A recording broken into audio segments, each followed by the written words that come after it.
Three is the charm. Welcome, everyone. The greeting line today was the past presidents, and lots of you probably wish I was in the greeting line today, but that'll happen in a few months. If you have a guest, could you please bring your guest up to the microphone and introduce said guest? We'll start with Mike Fulton. Hi, Mike. Hey, President Steve. As you know, the I-House has students from 23 countries around the world, and I have two of the countries represented here today. First is Romain Tricot from France, and Pietro Russo from Italy. Welcome, both of you. Please come visit us often. Bonnie, go ahead. Hello, President Steve. I have as my guest today Greg Pensier, who is the director of Downtown Streets Team for Santa Clara County. Welcome, Brad.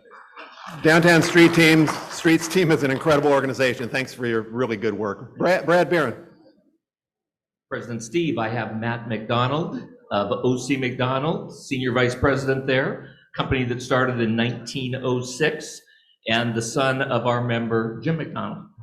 Welcome, welcome. Hi, Catherine.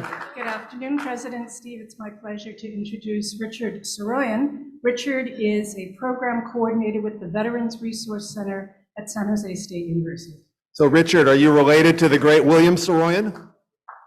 Yes, I am. William was my second cousin. That's incredible. We all read William Soroyan's book, which was called, help me. They wrote this incredible novel, someone. Was it the Human Comedy? Human Comedy, thank you. That was ninth grade, I think. Thanks, welcome. Well, look who's here. Hi, Liz. Yeah, good afternoon, President Steve. My guest today, and Barbara's guest today, is Will Marshman, Barb's other half. Welcome, Will. Good to see you. Thanks, Liz. Michelle. President Steve. My guest today is Susan Choi Grant. She's the Sales and Marketing Director for Hayes Mansion, where I had my Boys and Girls Club gala a few weeks ago. Beautiful facility, great service. Come meet Susan. Welcome, Susan. Enjoy your day, please. Hi, Mark. Hi, President Steve. My guests today are Karen and Bill Kloss. They are from their backgrounds in the technology industry. Bill was a senior director for Samsung America. Karen had a career in the technology industry before she joined Coldwell Banker. In addition to being my neighbors, Karen was our real estate agent who sold us our house. Well, welcome on many levels. Thanks for coming.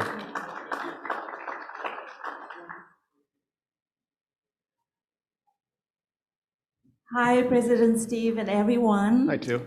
My guest today is Miss Sun Zhu. She was a senior program manager at a high-tech company until last April, when she decided to retire from high-tech and to join the nonprofit world. She is now the director of program development at VN Help. She works hand in hand with me to grow this organization. And she has heard a lot about the partnership between the Rotary Club of San Jose and VN Help. So she's here today to learn more about the club. Welcome. Hopefully you'll join our club soon. Thanks, too. We have a couple new member introductions. Steve Ellenberg, are you here? Is Chappie here? Pam's here. I'm here. Hi, Pam. Oh, there's Chappie. Steve Ellenberg. Thanks for the great applause. Really appreciate it. When you're not elected to anything, you get no applause. I'm really happy, along with Pam, to have sponsored Charles Chappie Jones, who many of you know is a representative for District 1 on the San Jose City Council. And I just wanted to say one thing about Chappie. When you're married to an elected official, you get to meet a lot of elected officials. And they have varying, pros and cons. Tell the truth. So I'm going to say that a lot of them have incredible integrity. And that may be controversial, but that's the truth. What many of them don't have that Chappie has is humility. And that's what I've always appreciated about Chappie Jones. He comes to this calling with not only great integrity, but great humility. And it's that combination which I believe makes him a great Rotarian.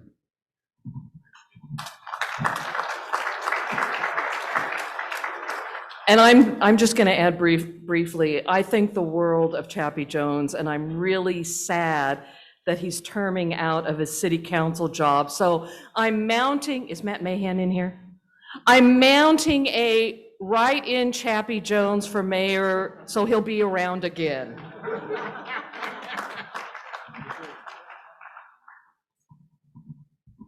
Thank you, Pam, but no. I want to first of all start off by saying that the Rotary has a special place for me. My grandfather was in the Rotary, and this was in the late 50s, early 60s, when they didn't allow Black folks to join organizations like the Rotary. And so he lived in Michigan City, Indiana, and that local Rotary allowed him to become a member. So that his Rotary pin meant so much to him because of being able to join the Rotary during that period of time. So it definitely has a special place in my heart. I want to give you a little bit of a context about my background. So when we think about like our earliest memories, some people think about events or things. My first memory is that I knew I was loved. And the reason why I say that is because I had an amazing childhood. I went to great universities. I had great jobs. I got to travel and see great places. But I was always still searching for that meaning and purpose. And at one point, I had an epiphany. And that epiphany was that the meaning and purpose of my life was to have those strong connections with my family. So I'm circled with love by my wife and my children, Sydney and Peyton, and my wife, Kelly. I have a lot of tremendous friends. I see some of them here in the audience, and I'm sure there's some of them over on Zoom that I've had the opportunity to develop relationships over the years. I also have had the experience of having people come up to me after 30 years, 20 years, 10 years, and say, Chappie, that time then when you told me or gave me advice, or the time that you helped me, really made a difference. And they would come to me, years later and express that. And so that was really at that moment when I realized, the true meaning and purpose of what I'm trying to accomplish is to make the most out of the time I'm here, to develop friendships, to develop relationships. And being a part of Rotary is really going to go a long way in terms of my journey. I'm looking forward to having those relationships with all of you here. I'm looking forward to contributing to our community. And I'm just so happy and proud that I'm a member of the Rotary. Thank you.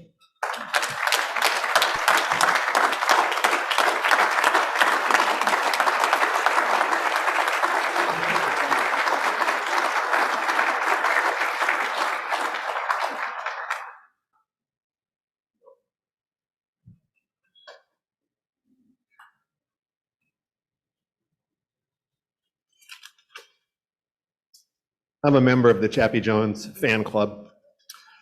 He's a hell of a guy. If you guys don't know Chappie, invite him to your table as he's coming into the club and getting to know all of us, please. Liz Monley and Barbara Marshman, come on up.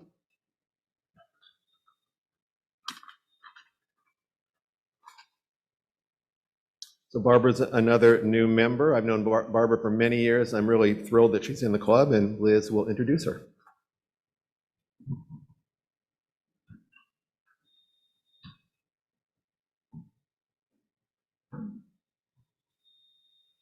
Well, I'm just so proud and so pleased to introduce you to my longtime dear friend, Barbara Marshman. Many of us have known Barb for years and are likewise thrilled she joins us in Rotary today. You may have known her as the editor of the editorial pages of the Mercury News for many, many years. You may not know that she was raised on a farm in rural Pennsylvania, or that she attended a one-room school where 30 kids got their early education through the 8th grade And Barbara, that I know, is a true and warm friend. She's a lover and supporter of the arts and the environment. She is a truth seeker who will have a deep curiosity and a conversation with you about almost any topic that you may bring to her. So you may find yourself defending your position, right? And making you a better and wiser person for it. To characterize Barbara Marshman's life work, you need only to read this line that appears in her email signature.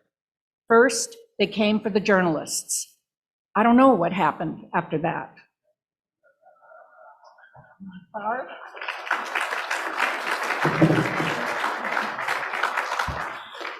Elizabeth is a wonderful friend. Thank you. So since she mentioned that high-minded quote that I tack onto my email, I think I need to confess first that I've never taken a journalism course in my life. Robin, don't tell Bert Robinson about that because they might rescind my lavish pension from the Mercury News. I'm kind of proud of that, actually. I started working for small dailies while I was in college. And by the time I graduated, I felt like the on-the-ground training I'd gotten from various curmudgeonly, stereotypical small-town editors was as good as anything academic. Kids can't do that today. I feel like I was very privileged. Even by the 1990s, you couldn't get an internship at the Mercury News if you didn't have a recent master's degree. That was your entree to even a minimal job.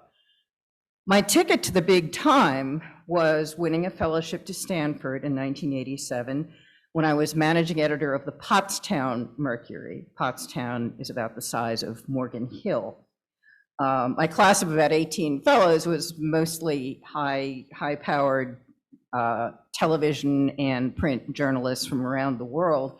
I was clearly the affirmative action choice as a small town editor, not as a woman. There were plenty of women, but small town editor. But that fellowship got me an interview at the Mercury News. And Rob Elder, how many of you remember Rob Elder? Yeah, he was very well known as editor of the editorial pages. Rob thought my experience writing editorials in Pottstown was perfect for the Mercury News because he considered San Jose to be just kind of a big, small town. I don't know if he still would today, but it worked at the time. I loved my job, and then in 1996, I met another East Coast farm kid turned Californian, Will Marshman, whom you met as a guest today. And we're settled for the long haul in Willow Glen, downtown Willow Glen, in a little house I managed to buy when I was single. So we can afford to stay here.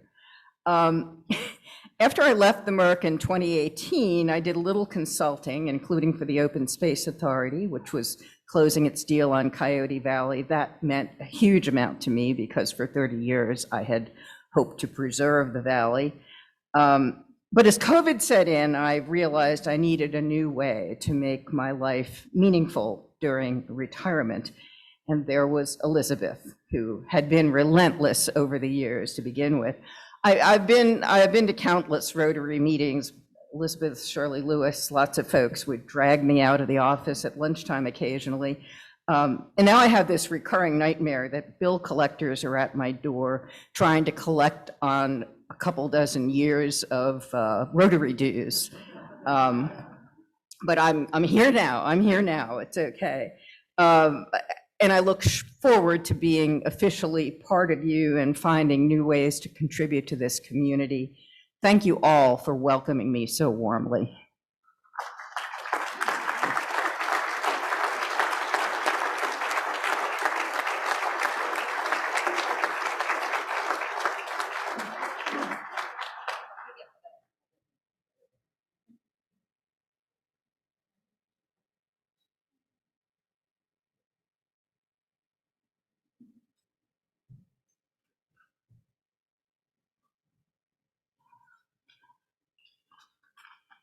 Again, as I said about Chappie, please get to know Barbara if you don't already. I know many of you are either acquaintances or good friends of Barbara, but she is one of the great thinkers in our city. So please welcome her every chance you get. Kathleen Thomas, come on up. Hi, Kathleen. Hi. I just recently read an article in the Rotary Rag March's edition, called Parents Unite. Did anyone read it? Oh my gosh, shame on you. Anyway, some of the articles in there are fantastic. And this was written by a cochlear implant surgeon who was wondering why some of the kids did really well after surgery and some didn't. So it had nothing to do with medical issues. And so she started, her name was Dana Suskind, and she went to look at what were the social, economic, psychological issues that might be affecting that. And she found in her research, found out some very disturbing facts. Slide. There should be slides 4 to 6. Anyway, about 90% of development takes place in the first 5 years. And according to Lancet Early Childhood Development Series, children who grow up in poverty may lose a quarter of average adult income per year, which can double a nation's cost for education and health. I certainly don't need to tell everyone that the health of our families and our children determine the health of our communities. There's a couple of other facts, I'll be brief. Finland is home to some of the world's highest performing schools. It also boasts an extensive social safety net for families, including generous parental leave and subsidized childcare. And we've seen when people come together, look at AARP, what kind of changes we can make in our society. Since it's Women's Day, Women's Week, let's make it Women's Year, I'd like to call out some of my local heroes. You have Susan Ellensberg, who does so much for First Five, and this is not a paid endorsement. She's a fantastic support. She's a champion. She has a kids table, which is amazing. Amy Pizarro has an annual pad party. And for many of you, don't know how expensive those products are, but it's a fantastic event. And she collects for the society. For the community. Kathy Wiley, look at all the work she does for Washington School. We just have some amazing people in here. Deanna Persai, every time she comes up, not only her work, but when she comes up and talks about climate, she reminds everyone that we're doing it for our children. Octavia, who's a Red Badger, works to feed our unhoused people. She makes home-cooked meals, warm meals to provide these members of society. So anyway, let's make a parents' nation. Let's not forget who we are and support the people that are doing the hard work. Thank you.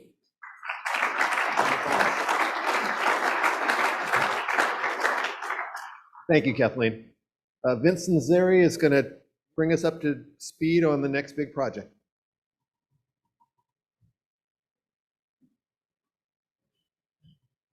Good afternoon. Good afternoon. All right, great. Next big project. So this is a committee that was formed almost 3 years ago.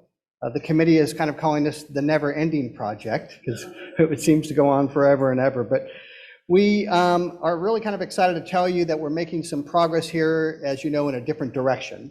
This committee has a $500,000 amount of capital that we're looking to help impact the community. We had a project in mind, we were heading towards that, and we communicated, I believe it was late last year, that we had to pivot. And the new focus essentially was, can we find a new home for Rotacare, either brick and mortar or mobile? But like the good work that this committee does, these things evolve and become even greater. As we were looking for potentially a new home, we've come to find out they actually have a mobile clinic, Rotacare committee does, or community organization, up in Concord. To give you an example of what that looks like. Well, these aren't my slides. These aren't my slides. Well, these are not my slides. I'll see if I can get to where we want to be. It's not in here. I can work without my slides. So here's essentially where our focus is that we were looking at a mobile clinic for Rotacare.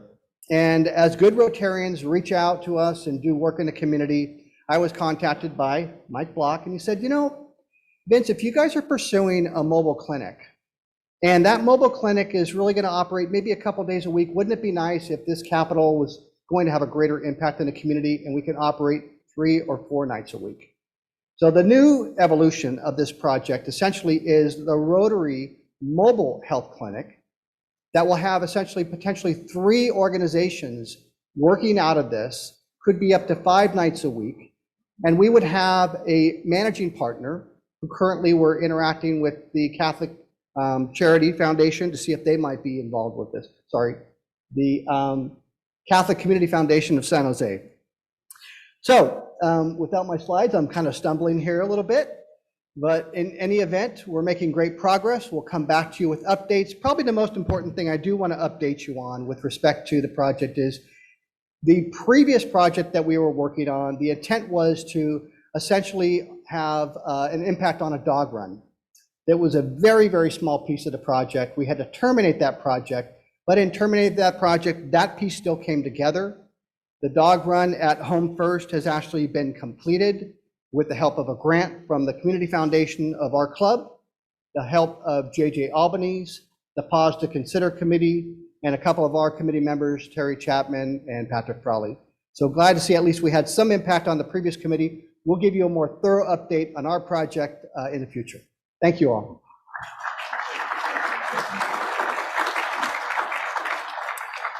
That committee has put an immense amount of work into this next big project, so please thank those members anytime you see them. Michelle Loxton, can you come up for a moment?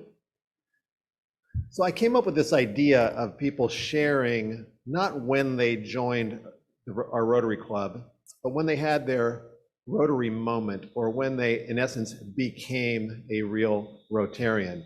So with my usual great planning that's been reflected throughout my year, I suggested this to Michelle about 10 minutes ago, and she resisted as well as she could, but then I broke her down, and so she's going to tell you about her Rotarian moment. Michelle.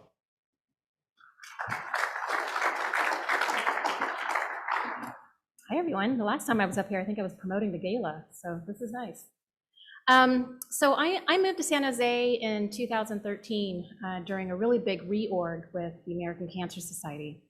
I became the director of the local office in Campbell, and my board director, who many of you probably know, Colleen Wilcox, pulled me aside and said, Michelle, you're going to join the Rotary Club of San Jose. And I looked her back and I said, no, I'm not.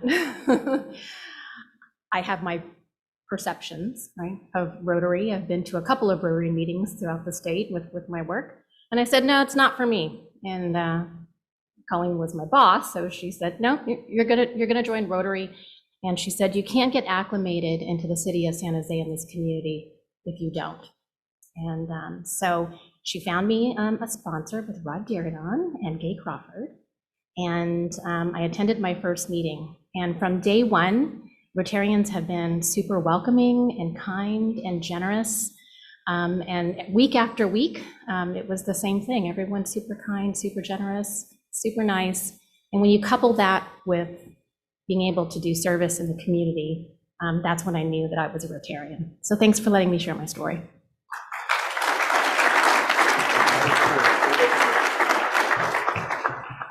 Just know any of you could be next. So be thinking about your story. I might come up to you at about 12:12 next Wednesday and tell you it's your turn. So everybody be thinking about that, okay? Please. The district conference is April 22nd, 3rd, and 4th. There'll be more information in the bulletin. The district governor and everyone involved in the district would love for you to attend. As you all know, we are by far the largest club in the district. There's been a perception that our club it doesn't play nice with the district, so let's try to play nice and try to attend if possible. Steve Ellenberg is going to come up again. Isn't there a statute of limitations of 1 appearance per week, Steve? No, Steve's going to introduce. Big applause. Steve's going to introduce my friend Russ Hancock for today's program.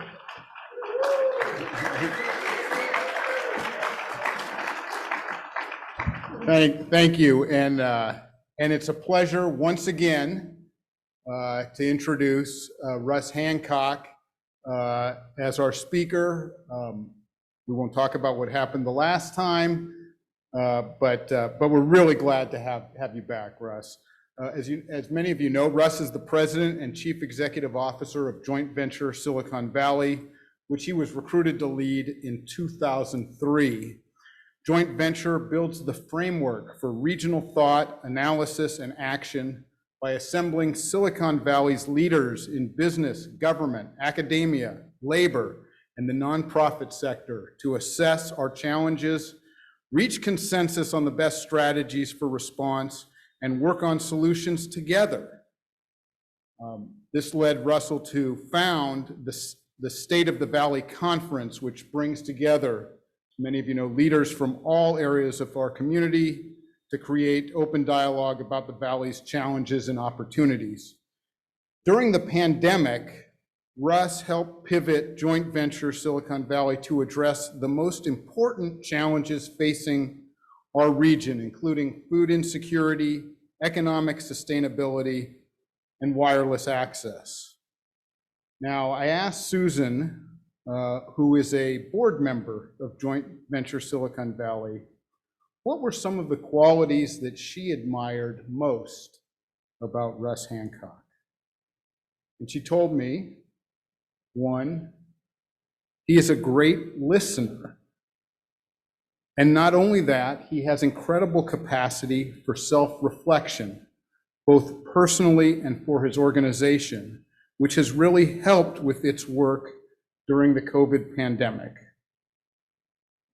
She also said, he is a terrific interviewer who brings out the best in his guests.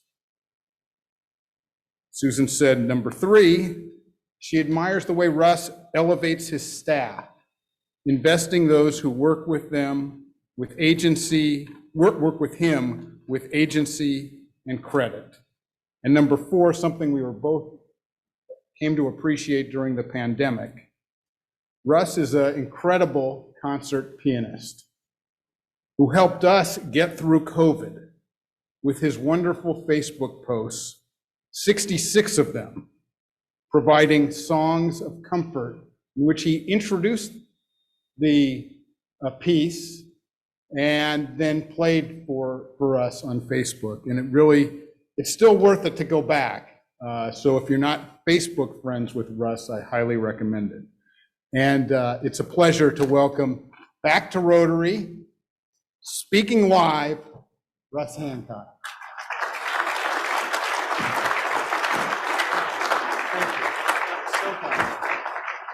My goodness, that was just an extremely generous introduction. Thank you. Thank you, Steve. Thank you, Rotary. Thank you for having me back. He mentioned that there was a fiasco last time. Some of you may not have participated in that particular Wednesday, but I was invited to speak. I can't remember how many months back, and we had technical difficulties. And I was Zooming with you from my home. And so we ended up ultimately pulling the plug. I just want you to know that that turned out to be the least controversial public address that I have ever given. Yep. It also turned out to be my most successful. So I want to thank Rotary for that.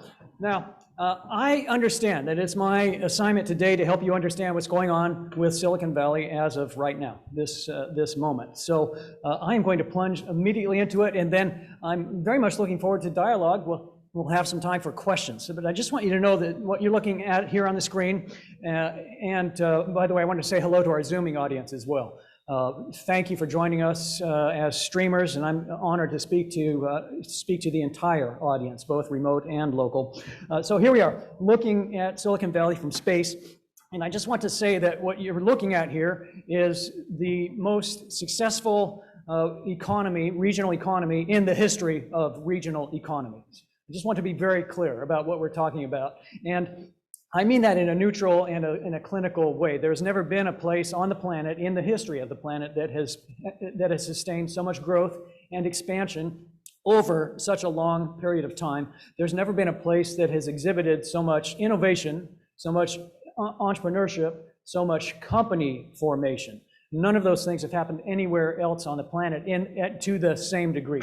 So this is what you need to understand as we begin our conversation today. I always tell my kids that they don't realize, because they just grew up here, that this is a rarefied place, unlike any other. And they would always tune me out because that's just dad talking. And I always got the biggest kick out of this because when my daughter went to college, she signed up for Econ 101. And guess what? The first lecture, they started talking about the Silicon Valley economy. And she came home for the holidays and said, you know, Dad, you were right. So we need to have that kind of context. Now, what's also interesting to me is that everything that we'll be describing today is taking place here, as you see, on a fixed landscape. It's surrounded on three sides by water. It's ringed by mountains and permanently protected open space. So all of the dynamism that we'll be describing, all of the other issues that we'll be describing, are taking place in a place that's landlocked and, for the most part, built out, already developed. And so we face enormous issues that other regions that have more space don't experience. Well, let's get right to it. How are we doing on the jobs front? That's one of the most important barometers of health. And so I'd like to talk to you about how we're doing on the jobs front. Now, let's start by just talking about unemployment. As you know, we've had a pandemic and we're not out of it yet. But when it set in, it immediately did this. We shot right up to 12, 14, even 15% unemployment, depending on how you would track that. The nation hit as high as 16%. I want to put that in context. We've never seen anything like that in Silicon Valley's history, not even during the Great Depression. Now, nationally, the Great Depression in 1929 took us to 25% unemployment, just so you have some context there. So anyway, this is extraordinary, what happened here. And then, as the economy gradually reopened, we saw those numbers trickle down to the point where we're now at about hovering around 3%, which is about where we were, excuse me, I'm sorry, about where we were prior to the pandemic. So you should know that we've actually recovered our jobs for the most part. Here it is, and I want to show you this chart so that you understand the long-term perspective. That's so nice of you, Nick, thanks. Nick knows that I sometimes lose my voice. I go hoarse when I speak. I don't know why. I'm trying to figure that out. Okay, this shows you the long-term perspective, which is to say that we've been in a growing economy, an increasing economy, ever since 2008. And I say 2008 because that was when the great epic recession set in, the worldwide recession. But as you can see, we were the first economy to emerge out of that. And then ever since, we had been adding jobs at a steady pace. And I just want you to know that that economy is still here. That economy never left. Yes, the pandemic set in, and immediately we had that sharp drop-off in the first quarter of 2020. And yes, it was calamitous, but that's because we introduced an artificial intervention. We decided to shutter certain portions of our economy. But the economy that was doing this was still here. And in fact, we learned very quickly that it was possible to do a whole bunch of it still remotely, even though we were working from home. So this is what actually, where we are actually today in the second quarter, where we've actually recovered all of the jobs that we lost. Now I'm going to talk about that in more detail, but here's your picture of the of Silicon Valley and its job composition. A lot of people think that we're this high-tech economy and that all of our jobs are techie jobs. And it is true that we have a higher proportion than most places in tech jobs, but actually that slice of the pie is 30%. So there you see, and that's a big slice of our pie, but it's not the biggest slice of our pie. The 46% you see shaded in blue is what we call jobs of place. These are community infrastructure kinds of jobs. It's a big catch-all category that captures healthcare and construction and retail and education, all of those big categories, and that's the kind of economy that we are. Let's be very clear about that. But we have this slice of the pie, which you see is 30%. Now, when the pandemic set in, that was only 26%. So here's your first interesting finding. During the pandemic, technology companies grew their share of Silicon Valley's workforce by at least 4 percentage points. And they're continuing to grow. And not only that, we added 15,000 extra jobs, and most of those jobs are because of the growth in the technology sector. That bar that's shaded in green, that's the extra 15,000 that we have gained since the pandemic set in. And so that's what our technology companies are doing for us locally. I'm going to go past this, and then I want to show you this slide, which is to say that, of course, tech isn't the only story. As we all know, during the pandemic, we hemorrhaged jobs in those important service sector, the kinds of jobs that had to be done in person, in place, and here they are. They have not recovered. So for me to stand up here and tell you, well, we're just at 3% unemployment, we're back to where we were before the pandemic, even though that's a true statement, it's also not a true statement. It's not a true and faithful representation of who we are as an economy right now, because the economy still to this date is about 20% behind in accommodation and food services. It's about 26% behind in arts, entertainment, recreation. And some of those jobs, by the way, may not recover. Travel may not recover. Other forms, conventions, in-person gatherings, those may not recover and take up life as they knew it before the pandemic. And so at the same time that we talk about a strong economy, we also have to reckon with this, which is that our neighbors, our friends, our colleagues, our brothers and sisters that are in these important segments of our economy are still in a world of pain, dislocation, and disruption. Okay, now, I want to spend just a moment talking about the tech sector because we are a technology region and those are our driving industries. And so the question is, how is tech doing? Well, I'll just answer that very quickly. I'll tell you, they're doing fabulously well. Thank you very much. The pandemic actually turned out to be good for tech. Now, we didn't see that coming. Most of us thought that this was also going to have a hugely disruptive effect on tech. But what we discovered was that the goods and services that our tech companies were providing turned out to be central to the world during the pandemic. They were providing those essential platforms that we required to do business. Don't forget, Zoom is a San Jose company, and on and on. I mean, I could list that for you, but all of those companies were providing the platforms that we needed for delivery, for entertainment, for communication. They were also on the forefront of the disease, the forefront of the vaccine, with the massive computational processing, the mapping of the genome, and all of the rest of that. And so it actually turns out to be the case that tech had 2 banner years during the pandemic, the best years that they ever saw. It was as if there were no pandemic for tech, even though they had to figure out how to reconfigure and to do it all from working from home. And so I'm going to blow through a couple of slides that help you appreciate the magnitude of tech's extraordinary performance over the past 2 years. Here it is when you look at it by market cap. Look at that.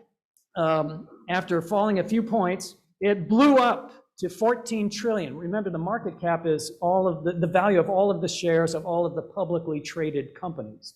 And that's a number we've never seen before in our history, 14 trillion. Here's your venture capital picture. This blew us away. The actual figure is, there it is, that tall green bar, $95 billion. We've actually had to adjust that upward. It looks like it's about $100 billion of venture capital generated in the year 2021 in Silicon Valley. That is the biggest year we have ever seen in the history of Silicon Valley. It's bigger than even the crazy frothy stuff that was happening during the .com.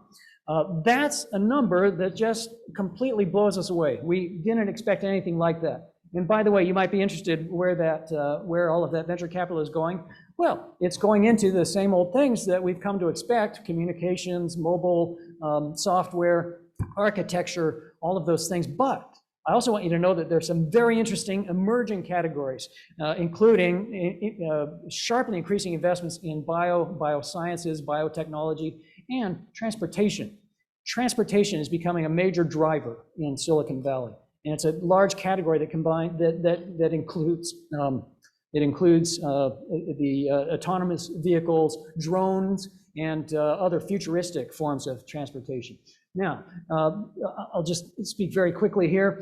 It's very striking that so much of the venture capital is going into what we call mega deals. Those are deals that are $100 million or more. And it used to be that we would take our venture capital and we would spread it very thinly over the entire landscape, sort of the way that you would spread bark over your garden at home. We're not doing that in the same way anymore. About 2/3 of the venture capital goes into these huge mega deals, just off the charts mega deals, especially in San Francisco, but also here in Silicon Valley. So that's an interesting development we could talk about its implications, but it's also very important to show you that a third of our venture capital is the old-fashioned kind, small amounts being spread over those A rounds, those initial rounds, and even that 1/3 that's being used in those old-fashioned kinds of deals is a larger number than we've ever seen in our history. Now, and this shows you that there's more startup activity than we've ever seen. This is a number that we track very carefully. We have been concerned about it in years past because there had been some fluctuations. But what's amazing to us is that through the pandemic, we still saw all kinds of angel funding, new venture formation, and it seems to be as robust as we've ever seen in our history. That could change. It could change on a dime, but as of December 31st, 2021, that's what we looked like. Here's the precipitous growth in angel investment.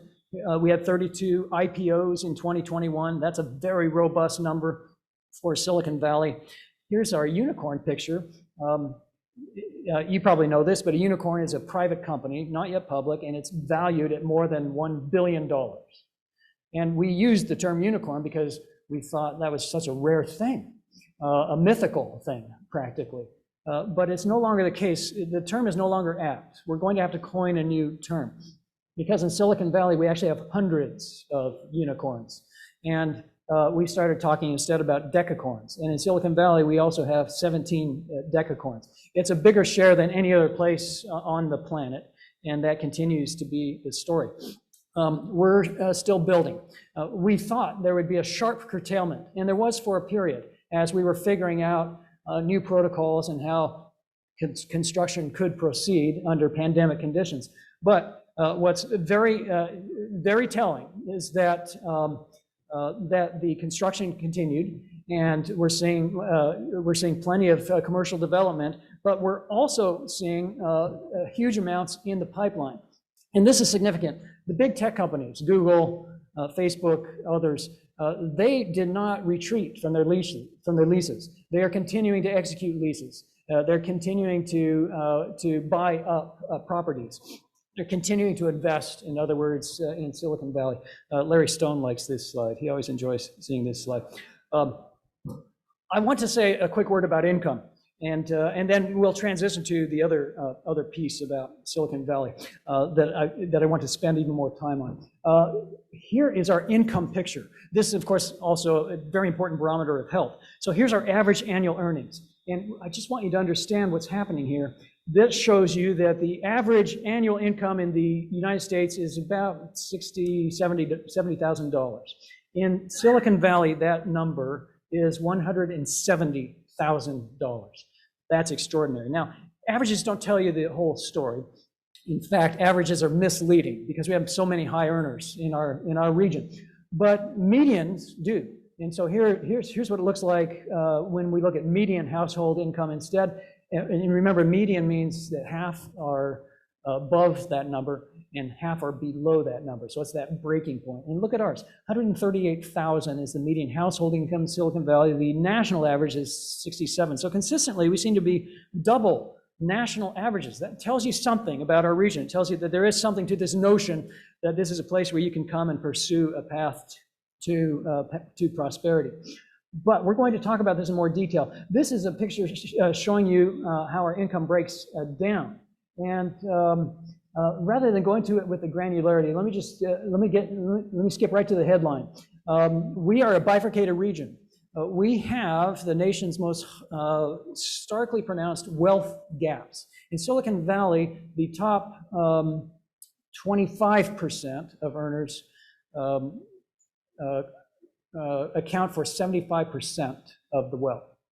And in Silicon Valley, I was so struck by this. This was a screaming headline for us, so we actually wrote it out, and we wanted you to see it apart from the chart. So households in the top quarter, I need to remember what I just said. The top households in the top quarter, okay, households in the top 10% hold 75% of the wealth. Households in the top quarter hold 92% of the wealth.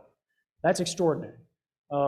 And then the households in the bottom half are holding on to less than 2% of the wealth. So digest that for a moment. This is the sort of place where we're living. And we have to talk about this, what it means, and we have to reckon with some of its implications. I'll just tell you this. This is the Gini coefficient, and we use that as a measure of wealth distribution. And a coefficient of 1 means that one person holds all of the wealth. And a coefficient of 0 means that all of the people hold all of the wealth equally. Now, what this chart is telling you is that Silicon Valley's Gini coefficient is broken above 70. And if Silicon Valley were a country, developmental economists would tell you that that country is politically unstable. So this is also something that we have to process. I want to show you this number. This number blew us away. That is the percentage of Silicon Valley children who are living in homes that are not self-sufficient. I'll go back real quick and show you one other thing. This is the share of households in Silicon Valley that are not self-sufficient. It means that they are receiving some form of government assistance or family assistance in order to make their ends meet. And a third of households in Silicon Valley classify as not being self-sufficient. But then we have that figure, which just, it blew us out of the water. And then that was before we had even taken inflation into account. And I'll tell you what you already know, inflation is raging, and it is affecting, it's affecting everybody's market baskets. And the absolute rate, 6%, has been the highest growth in inflation that we've seen since the 1970s. Okay, I'm going to very quickly now bring this lens to bear on the Silicon Valley economy. So I told you that we're prodigious and amazing, and we are. That is a true statement, continues to be the case. But what do we look like when we take a special equity lens and bring that to bear on all of this dynamism that I've just been describing to you? Well, let's take a look. Here is something that we found that we've always been proud of, which is to tell you that Silicon Valley is a very diverse place. In fact, it's America's most diverse region. In fact, we're no longer a majority region. The largest segment would be 39%. Those are Asians, and then 29% are white, and then 24% are Hispanic and Latino. So it's very diverse, and I cherish that about this region. However, we have discovered, gathering this data, that even though we are a diverse region, our neighborhoods are not diverse. We are choosing to live in neighborhoods where the people look like us. This is a chart that shows you by neighborhood, sets this information tract by tract by tract. And it asks the question, do your neighbors tend to look like you or do they tend not to look like you? And if it's green, that means they don't exactly look like you. In other words, green means it's very diverse and heterogeneous. Now, that's what we looked like in 1980. Look what happened in 1990, a little less. Look what happened in 2000. Look at all of that red on the map. Look what happened in 2010. That's what we look like today. So this is a key trend that we need to be cognizant of as a region. Let me show you just a couple of other interesting factoids. We have long lamented that our educational attainment throughout the region has these disparities by race. I think we've understood that for a long time, that our most educated segments are Asians and whites, but our blacks, our African Americans, our Hispanic or Latino members are not as educated. Lamentable. And this has to be high on our agenda. You can say that the same stratifications are there by high school dropouts, but here's what we didn't expect, that the average wages by race and ethnicity also have these persistent disparities, even though they may have attained similar education levels. So let me pull this one out for you again. Look at this. In Silicon Valley, Hispanic or Latino residents make an average wage that is 64% less than their similarly educated white counterparts. Okay? That is a true statement. This was screaming at us from the index this year too. We couldn't believe it. For Black or African American residents, that figure is 50%. It's not tenable. We can't allow that to be sustained. Now, I told you about self-sufficiency standards and how fully 1/3 of our households not self-sufficient. I told you that. But here is the ugly underlying truth, which is that here again, there's enormous cleavages by race. So this is what it looks like if you are a Latino English speaker. Here's what it looks like if you are a Latino non-English speaker. Here's what it looks like if you are a Latino non-English speaker with children and in a one-parent household. And as you can see, well, what I'm describing is 90% of Latino households are not self-sufficient in those categories. And that also isn't tenable. So I told you this, 44% of our children are not living in self-sufficient households. This too stratifies by race in a way that is dramatic and not acceptable in the 21st century in an enlightened region like our own. And so we have an agenda ahead of us in Silicon Valley. We have to figure out how to address this. Now, the big hope was that tech would be a part of the solution. And I am not here to tell you that, I'm not here to scapegoat tech in any way. I want to be perfectly clear about this. Our technology companies are doing extraordinary things for our region. I'm not just talking about the employment figures that they generate. However, it is not yet true that our tech companies look like Silicon Valley's population. That is not the case. And they will be the first to tell you that. So those are the leadership roles at Silicon Valley's largest tech companies. And as you can see, 61% of the leadership roles are filled by whites, and then another 25% are filled by Asians. So you've got more than 86% tied up right there. And then merely 5% are held by Hispanic or Latinos or by blacks or other ethnicities. Now here's what our population looks like, right? You can see 24% Hispanic and multiple others, 24%, and yet our tech companies look like this. So this too on the agenda, and happily the tech companies are on board, but we need solutions. Not we don't need scolding, but we do need solutions. Okay, I think I'm going to end here. I have lots more slides, but I wanted to make sure that we also had time for questions. I'll tell you one set of slides that I'm not showing you yet is the question du jour. And that's, people are asking if there's an exodus out of Silicon Valley and if that's going to be a major part of our future. So if you want to go into that in the question period, I've got some slides that might tell us some of that picture. But I'm going to leave it there, Steve, if that's okay, and invite your questions. So thank you very much, and thank you for being Rotarians. Thank you, Russ. Larry, just a moment. We have a rule during my year that red badgers have a free pass to the front of the line. You've got a red badge, come on up and elbow those guys out of the way. Octavia.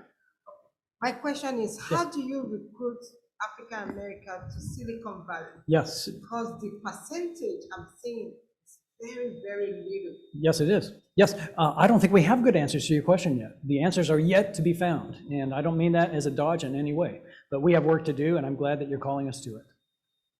Thanks, Octavia. Larry. My question is what you said at the end, and that is the Great California Exodus. Yes. Can you comment? Yeah, I'm happy to do it. It's a complicated subject, and I don't want to give you a quick and dirty answer, but let me just show you a couple of slides that I think will address this.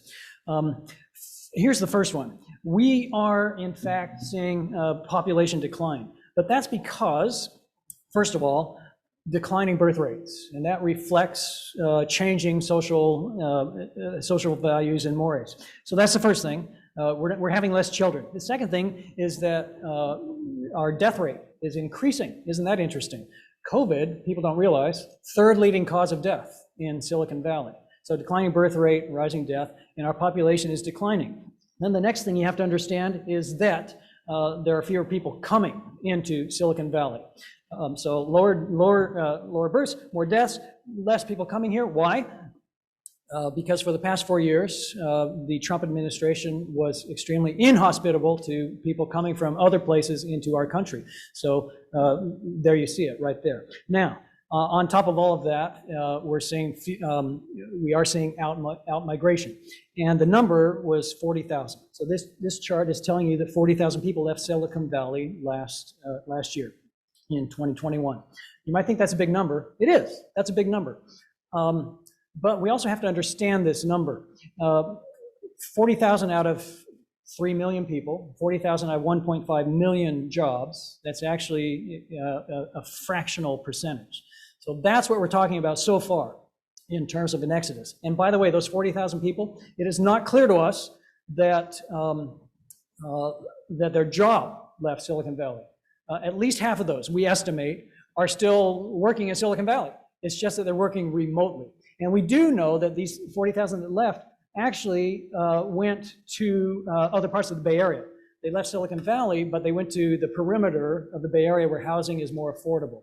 And then we know that the next most popular destination was Northern California, greater Northern California. And then following that, we see these other areas.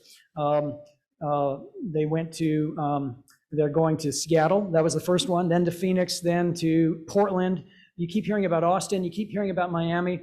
They're not on the list. They're lower ranking. So that's what's happening. Now, I think a more important question is, are we losing companies? That's a very important question.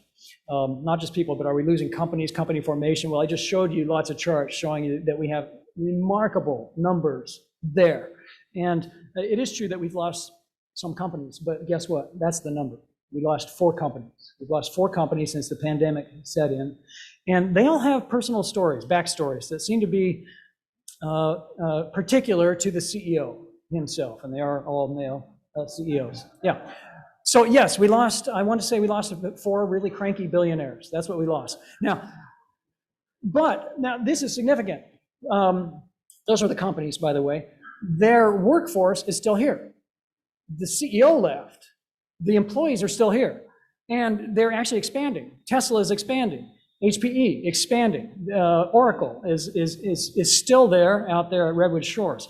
So we are not ready yet to say that it is an exodus. In fact, we think this is the most important chart. This shows you 3 things in one chart, which is the total number of tech jobs, the percentage growth rate in tech jobs, and then the share of tech in your workforce. And so where you want to be on this chart is high and to the right. That's where you want to be. And look at us. So Russ, we are running out of time. Oh, I'm sorry. That's okay. I'm so sorry. That's okay. Hold on. I'm going to give Dan and Fernando a chance to ask lightning round type questions. Russ, if you could give really brief answers, I'd appreciate it. Here we go. I'll remind all of you, I'm pretty sure, Mick, isn't it the case that the conference is on your website and people can watch it? So I happened to be there when Russ delivered this a few weeks ago, and it's a fascinating, deeper version of this. So if you all are curious, you can go watch that. Dan Orloff. Thank you, Russ. Dan Orloff. Oh, yes, of course, Dan. So Silicon Valley played a significant role in electric automotive technology. Yes. And talk to us briefly, I suppose, about the future of aviation, urban mobility, hybrid, and drone technology in the way of creating wealth and opportunity for everyone in Silicon Valley. The operative word being briefly, Russ. Thanks, Dan.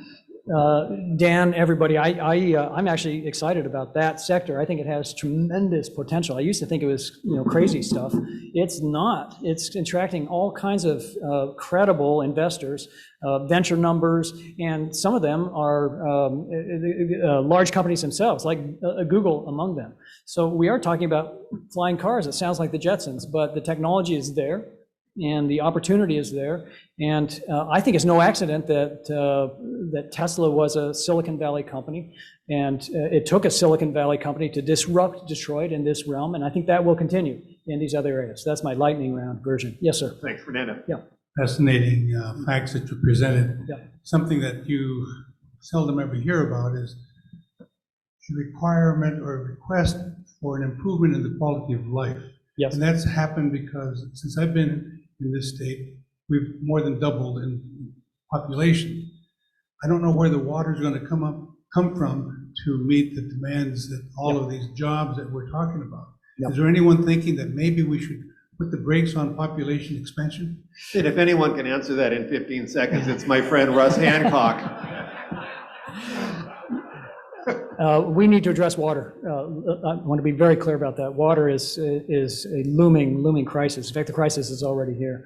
I'm not willing to say that population growth, taking population approaches is the answer to our water crisis, but boy, we have to get serious about that one. It's 1:15, please, everyone don't get up and leave. Yeah. I'm gonna have you out of here in less than 2 minutes. First, I want to thank Russ Hancock for a fine speech, which Russ always delivers. Don't leave yet, Russ. We're gonna make a donation on your behalf to an organization called Starting Arts that helps young musicians and Oh, performers that's fantastic. do what they do. I'm so enormously pleased. Russ told me a couple of years ago, I was at one of his concerts, and I think you all know I'm a jazz guy, but I also love classical music, and I've heard Russ play a number of times, including online. We were talking about improvisation, and Russ looked me straight in the eye and said, I've never played an improvisational note in my life, or something like that. So one of my quests in life is to get Russ to go to jazz concerts with me. So just, that's a challenge, Russ. We're gonna go together. Challenge accepted. Listen to some jazz together some night. Love that. Before you leave the stage, Russ, I want to thank the gala committee, particularly the leaders, Sarah Janigan, Nancy Williams, Georgie Huff. You know, they raised a couple $100,000. That doesn't happen easily. They put an immense amount of work into that. So thanks to those three ladies. And a reminder, we've all been talking a lot about Ukraine recently. And John Ball has a friend named Steve Pfeiffer, who's going to be our speaker on April 6th. Steve is the former ambassador to Ukraine, and he's going to talk about Ukraine, NATO, and other things. It should be a fabulous talk. Let's try to fill the room for him. All of you, please bring guests on April 6th, and I'll see you next week, and thank you, Russ Hancock. Thanks, everybody.